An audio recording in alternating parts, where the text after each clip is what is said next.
आपको श्री गोपाल नारसन का नमस्कार। डिवाइन मिरर हिंदी चैनल में आपका बहुत बहुत स्वागत है। और आज हम यहाँ पर पन्ना में हैं। पन्ना में जो श्री 1108 प्राणनाथ जी मंदिर ट्रस्ट है पन्ना धाम का, और उनके सचिव हमारे साथ हैं श्री राकेश शर्मा जी। राकेश शर्मा जी पूरी व्यवस्था संभाल लेते।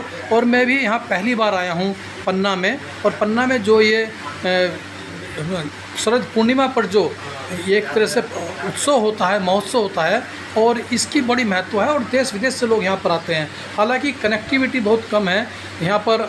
अगर हम वायुयान से आना चाहें यानी एयरक्राफ्ट से आना चाहें तो खजुराहो जाना पड़ेगा। रेल से आना चाहे तब भी खजुराहो जाना पड़ेगा। और थोड़ा सा आने में फ़िलहाल नई रेल लाइन बन रही है, राकेश जी बता रहे थे। तो राकेश जी आपका बहुत बहुत स्वागत है डिवाइन मिरर हिंदी चैनल में। और मैं पूछना चाहूँगा कि जो आपने ये बहुत बड़ा महोत्सव किया है, और मैं पढ़ रहा था इतिहास इसका कि एक लंबे समय से लगभग 400 वर्षों से लगातार ये चल रहा है ओकेजन। और आज आपने, मैं देखा हूँ कि कल से मैं आया यहाँ पर तो पूरे देश विदेश से लोग आए हुए थे। तो किस तरह से व्यवस्था संभालते हैं आप? ये यहाँ क्या है, ये महामती प्राणनाथ जी हैं, निजानंद संप्रदाय है, इसके प्रमुख रहे हैं। और इन्होंने 400 वर्ष पहले पन्ना आकर ये एक ब्रह्मचबूतरा कहते हैं अपने विंध्याचल पर्वत की एक पहाड़ी है। इसका उल्लेख अपने पुराने शास्त्रों में भी है कि यहाँ पर पूर्ण ब्रह्म परमात्मा आएंगे और रास जो अपने एक प्रभु जो है उनसे जो मिलन का रास्ता है प्रेम का, वो बताएंगे यहाँ के। तो यहाँ आके उनने वही रासलीला की जो आज से 400 वर्षों से चली आ रही है यहाँ पर। और हर वर्ष यहाँ देश विदेश से हजारों श्रद्धालु आते हैं इसको दर्शन करने के लिए। यहाँ एक रासमंडल बना हुआ है जो साल में एक बार 5 दिन के लिए खुलता है। पूर्णमासी के दिन रात्रि को 12 बजे सवारी वहाँ पहुँचती है। उसके बाद रासमंडल में दर्शन होते हैं शिवजी साहिब जी के। फिर यहाँ रास उत्सव शुरू हो जाता है। ये लगातार 5 दिन तक चलता है। इसकी पूरी व्यवस्थाएं श्री 108 प्राणनाथ जी मंदिर ट्रस्ट द्वारा की जाती है। जितने भी बाहर से श्रद्धालु आते हैं सबकी आवास व्यवस्था है, खाने की व्यवस्था है और जो भी व्यवस्थाएं हैं वो सब यहाँ की ट्रस्ट। अच्छा, मैं पढ़ रहा था प्राणनाथ जी महाराज जो हैं उन्होंने छत्रसाल जी महाराज को एक तरह से एक तलवार भेंट की थी और वो अजय तलवार थी जिसके माध्यम से वो अजय रहे हैं और उन्हें विजय प्राप्त की है। तो क्या ये सही है? ये बिल्कुल सही बात है कि उस समय मुग़लों का यहाँ आतंक था पूरे बुंदेलखंड में। वो यहाँ आके पूरा मंदिरों का तोड़ना ये सब चल रहा था उस समय। सतसाल जी उनसे युद्ध कर रहे थे पर उनके पास कोई सेना नहीं थी। वो राजा थे उनके पिताजी, पर वो उनको भी मुग़लों ने मार दिया था, ऐसा सुना है हमने।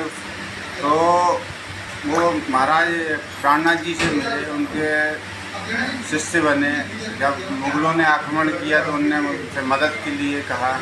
उन्हें पान बीरा और एक दिव्य तलवार उनको दी और कहा कि जाओ अजय हो गई अब तुम, कभी हार का सामना। उनने 52 लड़ाइयाँ जीती उसके बाद।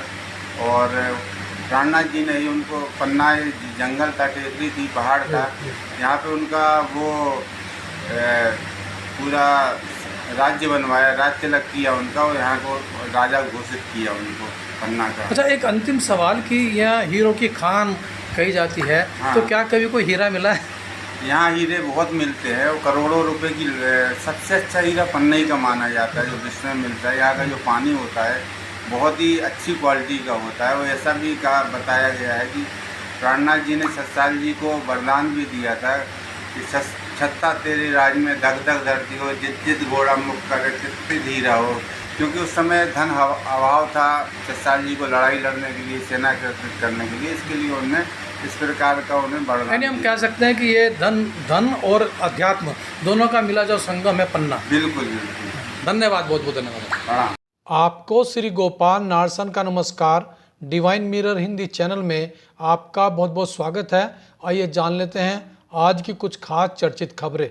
जैसा कि आप देख रहे थे, पन्ना में श्री कृष्ण प्रणामी पंथ से जुड़े भक्तों, जिन्हें सुंदर साथ कहते हैं, का शरद पूर्णिमा पर बहुत बड़ा आध्यात्मिक समागम होता है। श्री प्राणनाथ मंदिर ट्रस्ट के सचिव राकेश शर्मा बता रहे थे कि किस प्रकार देश विदेश से आने वाले सुंदर साथ भक्तों की व्यवस्था होती है और 7 दिनों के इस महोत्सव में प्रतिदिन रात में होने वाली रास लीला का सभी आनंद उठाते हैं, जिसे देखकर मीरा भक्ति का स्मरण हो आता है।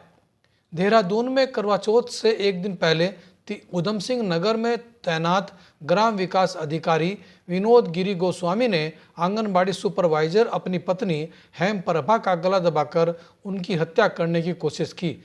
तभी उसके 7 साल के बेटे के चिल्लाने पर वह अपनी पत्नी को मरा समझकर फरार हो गया। पुलिस ने आरोपी पति को गिरफ्तार कर लिया है। दिल्ली रोहिणी में सीआरपीएफ स्कूल के पास आज हुए एक बम विस्फोट के बाद राष्ट्रीय राजधानी दिल्ली की सुरक्षा बढ़ा दी गई। पुलिस की बम निरोधक टीम विस्फोट को लेकर जांच में जुटी है। महाराष्ट्र विधानसभा चुनाव के लिए भाजपा ने आज 99 प्रत्याशियों के नामों की पहली सूची जारी की है, जिसमें देवेंद्र फडणवीस को नागपुर पश्चिम से प्रत्याशी बनाया गया है। प्रत्याशियों की सूची में प्रदेश भाजपा अध्यक्ष चंद्रशेखर बावनकुले का नाम भी शामिल है। प्रधानमंत्री नरेंद्र मोदी ने आज अपने संसदीय क्षेत्र वाराणसी में स्पोर्ट्स स्टेडियम समेत कई परियोजनाओं के लिए 6700 करोड़ रुपए दिए जाने का ऐलान किया है। भाजपा का दावा है कि उसने अपने सदस्यता अभियान के तहत 20,17,997 सदस्य बनाए हैं। 2 सितंबर से शुरू हुए इस अभियान में सर्वाधिक 16,612 सदस्य हरिद्वार विधायक मदन कौशिक द्वारा बनाए गए हैं। हरिद्वार में सन 2004 में इलाहाबाद बैंक की शाखा में डकैती डालने वाले आरोपी को उत्तराखंड पुलिस की एसटीएफ टीम ने घटना के 20 साल बाद तमिलनाडु के वेल्लूर से गिरफ्तार किया है, जबकि मुख्य आरोपी टीपू यादव पहले ही पुलिस मुठभेड़ में मारा जा चुका है।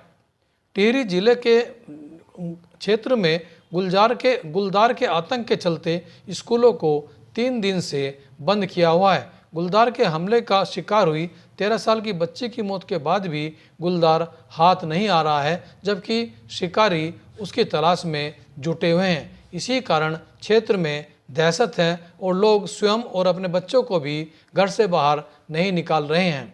और अंत में देखिए ब्रह्मा कुमारी जी का आज का हमारा यह प्रेरक वीडियो। आज किसी के पास बहुत धन है, कल अचानक चला जाएगा। आज किसी के पास बहुत ऊंचा ओहदा है, कल अचानक चला जाएगा। ऐसा भी आज के युग में हो सकता है कि जो भैया आज गेट पर खड़ा है वो कल कहाँ पहुंच जाएगा, वो चौथी मंजिल पे पहुंच जाएगा। और ऐसा भी होता है कि जो चौथी मंजिल पर है वो रोल खत्म हो जाएगा। इसलिए आप देखो, जब लोग रिटायर हो जाते हैं, उनका रोल नहीं रहता है, तो भी वो अपने रोल को क्या करते हैं, पकड़ के रखते। कहते मैं एक्स सो एंड सो हो। क्यों रोल को पकड़ के रख रहे हैं? क्यों अभी तक घर के बाहर वो रोल एक्स लिखा हुआ है? क्यों अभी तक विजिटिंग कार्ड पे वो रोल एक्स लिखा हुआ है? क्योंकि उनको लगता है रोल के लिए तो सम्मान मिलता है ना, अगर मेरा रोल नहीं रहा तो मेरे को तो कोई सम्मान नहीं देगा। ये कलयुग है। कलयुग में आत्मा को सम्मान नहीं दे रही है, रोल को दे रहा है, औधा औधे को दे रहा है। इसीलिए हम एक दूसरे से क्या होते गए, अलग अलग अलग अलग, ऊंच नीच, अमीर, जाति, धर्म, हर चीज में हम अलग अलग अलग हो गए। और मैं आत्मा हो, आप आत्मा हो, तो हम सबके साथ कैसे हो जाएंगे, एक समान। तो सबके साथ मुस्कुरा के बात करना, हमेशा प्यार से बात करना, चाहे कुछ भी हो जाए सबको सुख देना,